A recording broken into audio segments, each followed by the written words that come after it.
نحمده ونصلي على رسوله الكريم أما بعد فأعوذ بالله من الشيطان الرجيم بسم الله الرحمن الرحيم رب شرح لي صدري ويسر لي أمري واحلل عقدة من لساني يفقهوا قولي. آیت نمبر 27 فَلَمَّا رَأَوْهُ زُلْفَةً سِیئَتْ وُجُوهُ الَّذِینَ كَفَرُوا وَقِیلَ هَٰذَا الَّذِی کُنتُم بِهِ تَدَّعُونَ. فَلَمَّا پھر جب، کیونکہ یہ لوگ کیا کر رہے ہیں کہ جلدی مچا رہے ہیں کہ بتاؤ تمہارا وعدہ کب پورا ہوگا، کب قیامت آنے والی ہے، کب مرنے کے بعد اٹھائے جائیں گے. تو اب تو بہت جلدی کر رہے ہیں، بہت کویسچنز پوچھ رہے ہیں، لیکن اصل میں جب وہ آئے گی فَلَمَّا اینڈ وین دین، اس کے بعد جب رَأَوْہُ وہ سب دیکھیں گے، رَآ یرا رَأَوْہُ اسے دیکھیں گے، زُلْفَةً زُلْفَةً کہا جاتا ہے قریب کو، جب وہ اپنے قریب دیکھیں گے، سیئت خراب ہو جائیں گے، بدنما ہو جائیں گے، اگلی ہو جائیں گے. کیا؟ وجوہ فیسز، کن کے؟ الذین کفروا جو ابھی کفر کر رہے ہیں، ان کے چہرے بگڑ جائیں گے، چہرے خراب ہو جائیں گے. وقیل اور کہا جائے گا، ھذا الذی یہ ہے وہ، کنتم جو کہ تم بھی اس کے بارے میں تدعون دعا مانگتے تھے، پوچھا کرتے تھے. تو فَلَمَّا عطف لما وین جب،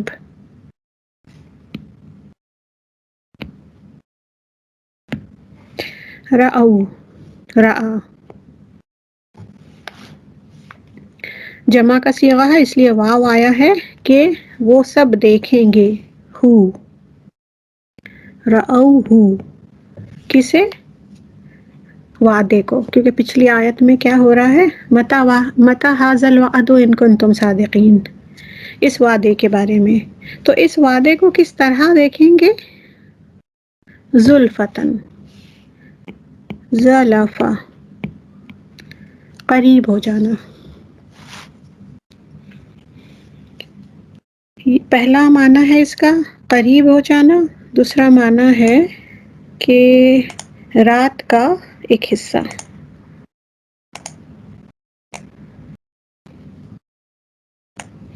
زلفا اور جگہ بھی قرآن میں یوز ہوا ہے، سورہ التکویر میں وَإِذَا الْجَحِیمُ سُعِّرَتْ کہ جب جہنم کو جلا دیا جائے گا، بھڑکایا جائے گا، تیار کیا جائے گا، آگ دہکنے لگے گی. وَإِذَا الْجَحِیمُ سُعِّرَتْ وَإِذَا الْجَنَّةُ أُزْلِفَتْ اور جب جنت کو قریب کر دیا جائے گا، جنت کو قریب لایا جائے گا. یہ وہی ہے زلفا. اور دوسری جگہ سورہ ہود میں آیت نمبر 114 وَأَقِیمِ الصَّلَاةَ طَرَفَیِ النَّہَارِ وَزُلَفًا مِّنَ اللَّیْلِ إِنَّ الْحَسَنَاتِ یُذْہِبْنَ السَّیِّئَاتِ ذَلِکَ ذِکریٰ لِلذَّاکِرِین. تو نماز کو قائم کرو طرفَیِ النَّہَارِ، یہ کیا تھا؟ طرفین تھا.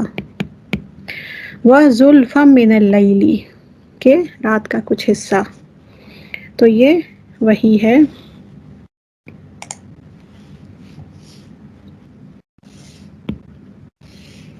فَلَمَّا رَأَوْهُ زُلْفَةً جب وہ اس وعدے کو، اللہ تعالیٰ کے وعدے کو جب وہ دیکھیں گے، کس طرح سے دیکھیں گے؟ دس از حال، اس اسٹیٹ میں دیکھیں گے کہ وہ بہت قریب ہوگی، ان کے قریب آ جائے گی. سیئت سو جو ہوتا ہے یعنی برائی، ایول، بہت برے ہو جائیں گے. وجوہ وجہ اور اس کی جمع وجوہ. الذین کفروا جو لوگ کفر کر رہے ہیں، جو لوگ ریجیکٹ کر رہے ہیں. آج تو باتیں کر رہے ہیں وہ، لیکن جب بہت قریب دیکھ لیں گے قیامت کو تو پھر ان کے چہرے خراب ہو جائیں گے. وقیل قال یقول کا مجہول یعنی پیسو وائس، کہا جائے گا انہیں. ھذا الذی یہ ہے وہ، یعنی یہ ہے وہ وعدہ. کنتم بہ تدعون جس میں تھے تم. دعا کرتے ہوئے، مانگتے ہوئے، سوال کرتے ہوئے، رسول اللہ صلی اللہ علیہ وسلم پہ ہمیشہ ڈاؤٹ کرتے ہوئے کہ کہاں ہے تمہارا وعدہ. تو اس وقت تو یہ باتیں کر رہے ہیں، لیکن جب سامنے دیکھیں گے تو پھر انہیں پتہ چل جائے گا، جب غیب کھل جائے گا تو ان کے چہرے بگڑ جائیں گے، ان کے چہرے کالے ہو جائیں گے، اور ان سے کہا جائے گا. کون کہے گا؟ ملائکہ کہیں گے اللہ تعالیٰ کے کہ لو یہ ہے وہ چیز کہ جس کی تم دعا مانگتے تھے، اب عذاب کا مزہ چکھو.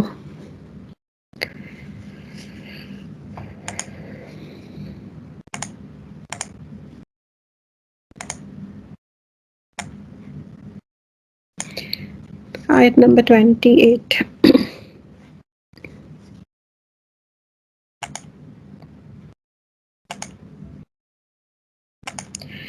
قل ارأیتم، اب یہ پوری ایک سیریز چل رہی ہے کہ جہاں پر اللہ تعالیٰ نے قطع کلام کر دیا اور ان سے مخاطب نہیں ہے، رسول اللہ صلی اللہ علیہ وسلم سے کہہ رہے ہیں کہ انہیں بتا دو. قل، تو کہو، ارأیتم، کیا دیکھا تم نے، یعنی رسول اللہ صلی اللہ علیہ وسلم سے کہا جا رہا ہے کہ ان کے ذہن میں ان کو ایک سوال پوچھو تاکہ ان کا ذہن ایکٹیو ہو اور ذہن سے کام لیں وہ.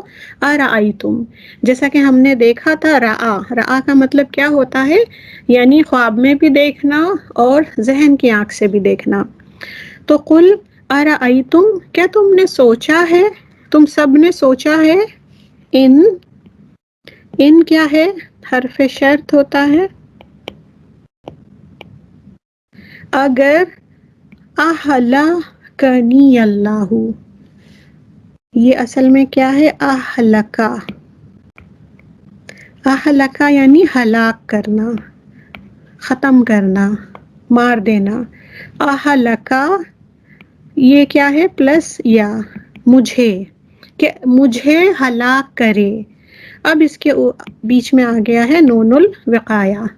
تو اہلکنی اور فاعل اللہ، کہ اللہ تعالی مجھے ہلاک کر دے، اللہ تعالی مجھے ڈسٹروائے کر دے. ومن، اور جو، معیا، مع پلس یا، مع ظرف مکان، یا از ضمیر. تو سوچو اس بارے میں کہ اگر اللہ مجھے ہلاک کر دے اور وہ جو میرے ساتھ ہیں، یعنی اصحاب جو ہیں رضی اللہ عنہم، یا رحمنا، یا رحم کر دے ہمارے اوپر. فمن، تو کون، یجیرو اس کا بیس ہے جبرا، یعنی کہ شیلٹر دینا،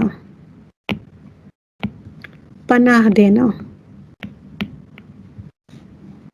اس سے ملتا جلتا ہم لفظ اردو میں یوز کرتے ہیں کہ کسی کی موت ہو جائے تو ہم یہ دعا دیتے ہیں کہ اللہ تعالیٰ اسے اپنی جوار رحمت میں جگا دے. اردو اسپیکرز جانتے ہوں گے یہ ورڈ، جوار رحمت، یہ یہیں سے نکلا ہے. یا پھر اگر ہم کہتے ہیں کہ اگر کسی کی پراپرٹی ہے تو ہم کہتے ہیں نا یہ تو اس کی اجارہ داری ہے. یہ بھی سنا ہوگا آپ لوگوں نے، اجارہ داری، کہ یعنی اس کا قبضہ ہے اس کے اوپر. تو یہ وہی ورڈ ہے جاورا.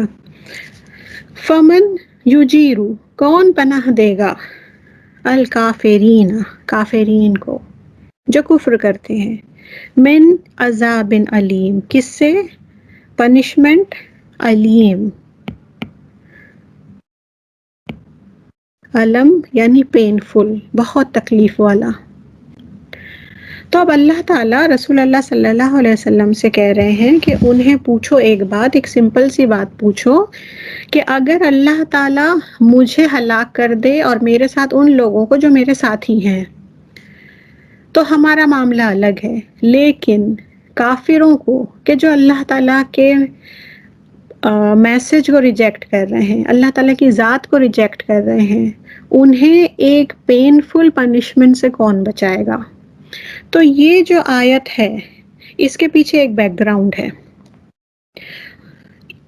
بیک گراؤنڈ یہ ہے کہ جب رسول اللہ صلی اللہ علیہ وسلم پر بہت زیادہ ٹارچر ہو رہا تھا، بہت زیادہ مخالفت ہو رہی تھی، تو مکنز نے، قریش نے کوئی بھی چیز ایسی نہیں چھوڑی تھی کہ بائی فورس وہ اس طرح سے ہر چیزیں کرتے تھے رسول اللہ صلی اللہ علیہ وسلم کے ساتھ بھی اور ان کے ساتھیوں پر بھی جو بھی دائرہ اسلام میں آ چکے تھے، کہ وہ کسی طرح یہ چیز کو چھوڑ دیں۔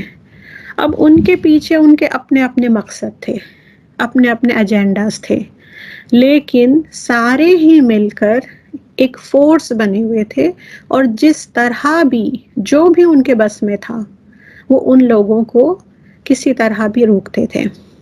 اب جیسے کہ جو بہت ہی پور تھے، جن کا کوئی فائنینشیل سٹیٹس نہیں تھا، جو غلام تھے، سلیوز تھے، ان کے اوپر تو یہ لوگوں نے حد کر دی تھی فزیکل ٹارچر کے ساتھ۔ ایسے ایسے ان لوگوں کو یہ لوگ سزائیں دیتے تھے کہ آج تک ہمیں حضرت سمیہ رضی اللہ عنہا کے جو پہلی شہیدہ ہیں اسلام کی، ان کے بارے میں ہمیں پتہ ہے کہ کتنی تکلیف کے ساتھ ان لوگوں نے انہیں شہید کیا۔ پھر جو ان کے شوہر تھے ان کو بھی، حضرت بلال رضی اللہ عنہ، ان کا بھی ہمیں پتہ ہے، حضرت خباب بن الارت، ان کا بھی ہمیں پتہ ہے، صہیب رومی، ان کے ساتھ کیا کیا ہوا۔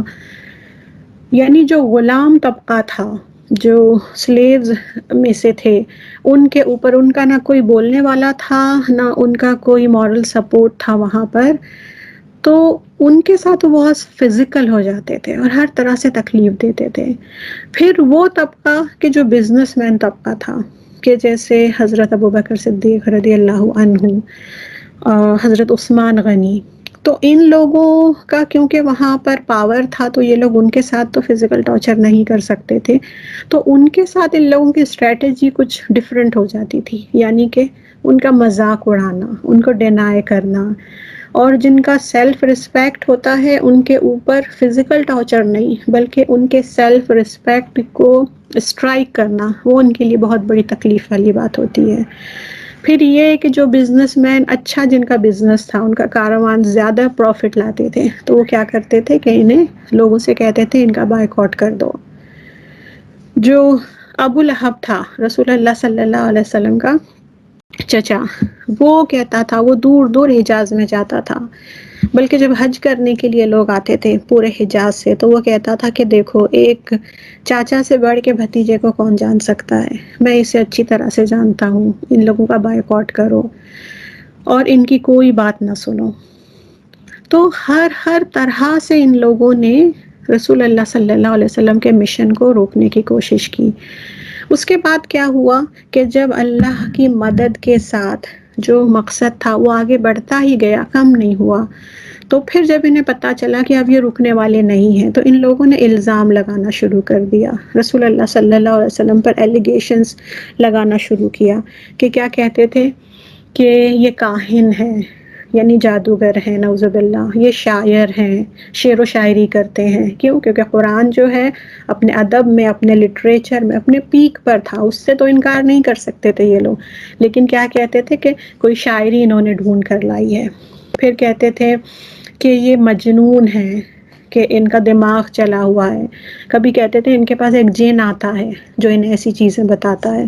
تو یہ چیزیں کیا ہوتی ہے؟ فزیکل ٹارچر نہیں ہوتا، یہ مینٹل ٹارچر ہوتا ہے، کہ کسی طرح بندہ تھک جائے، اپنے مشن سے ہاتھ اٹھا لے۔ تو اس سے ریلیٹڈ قرآن میں ہی قرآن کی ہمیں یہ دوسری آیت ملتی ہے کہ جس میں اللہ تعالیٰ سیم اسی چیز کو بتا رہے ہیں۔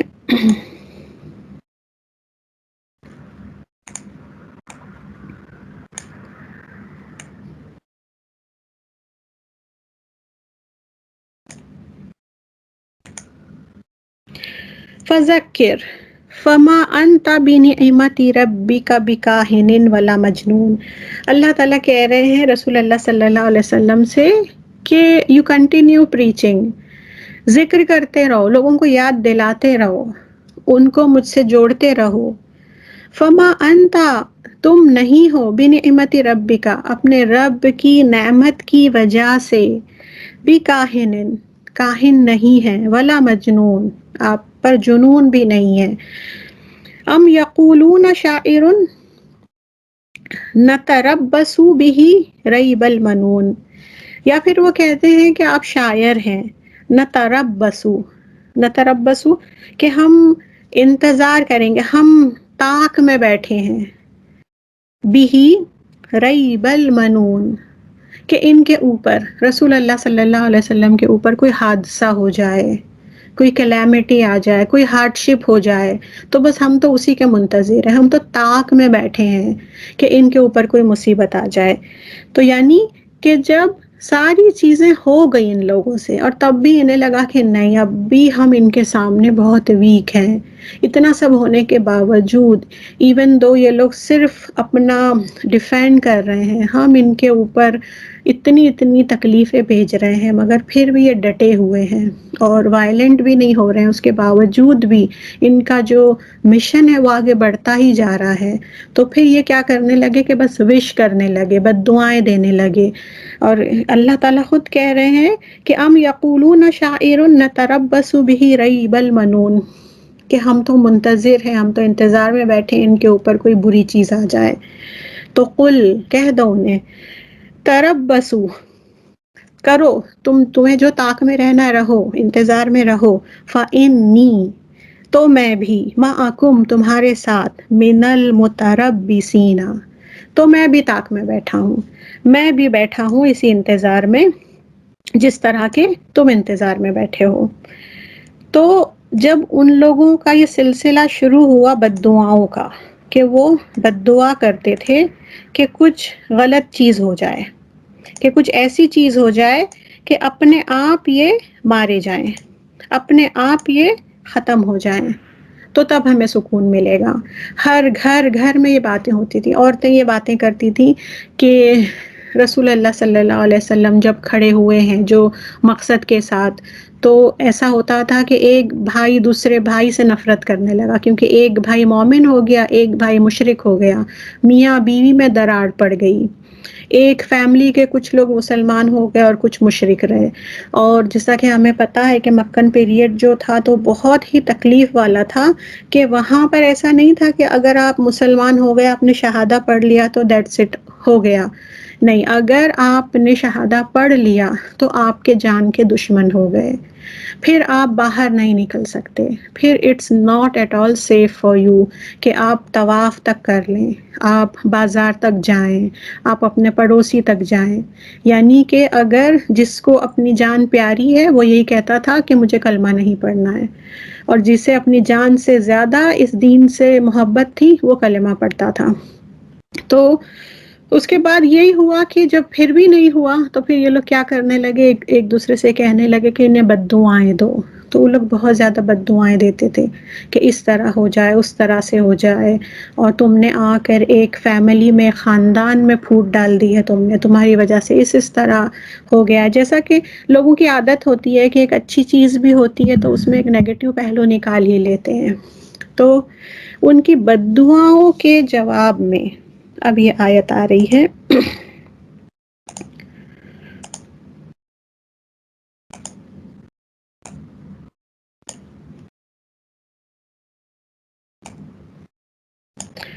قل ارأیتم، کہ تم لوگ بد دعائیں دے رہے ہو اور یہ چاہتے ہو، نتربصو ہو، انتظار میں بیٹھے ہو، تو ٹھیک ہے، اگر ہمارے اوپر کوئی آفت آئے گی، ہمارے اوپر کوئی مس فارچون ہوگا تو ٹھیک ہے، اللہ اگر ہلاک کرے گا مجھے اور میرے ساتھ جو ہیں، یا تو ہلاک کرے یا پھر ہم پر رحم کرے، تو یہ تو ہمارا معاملہ ہے، یہ تو ہمارا اور ہمارے رب کا معاملہ ہے، لیکن تم لوگ سوچو کہ تمہارے ساتھ کیا ہوگا۔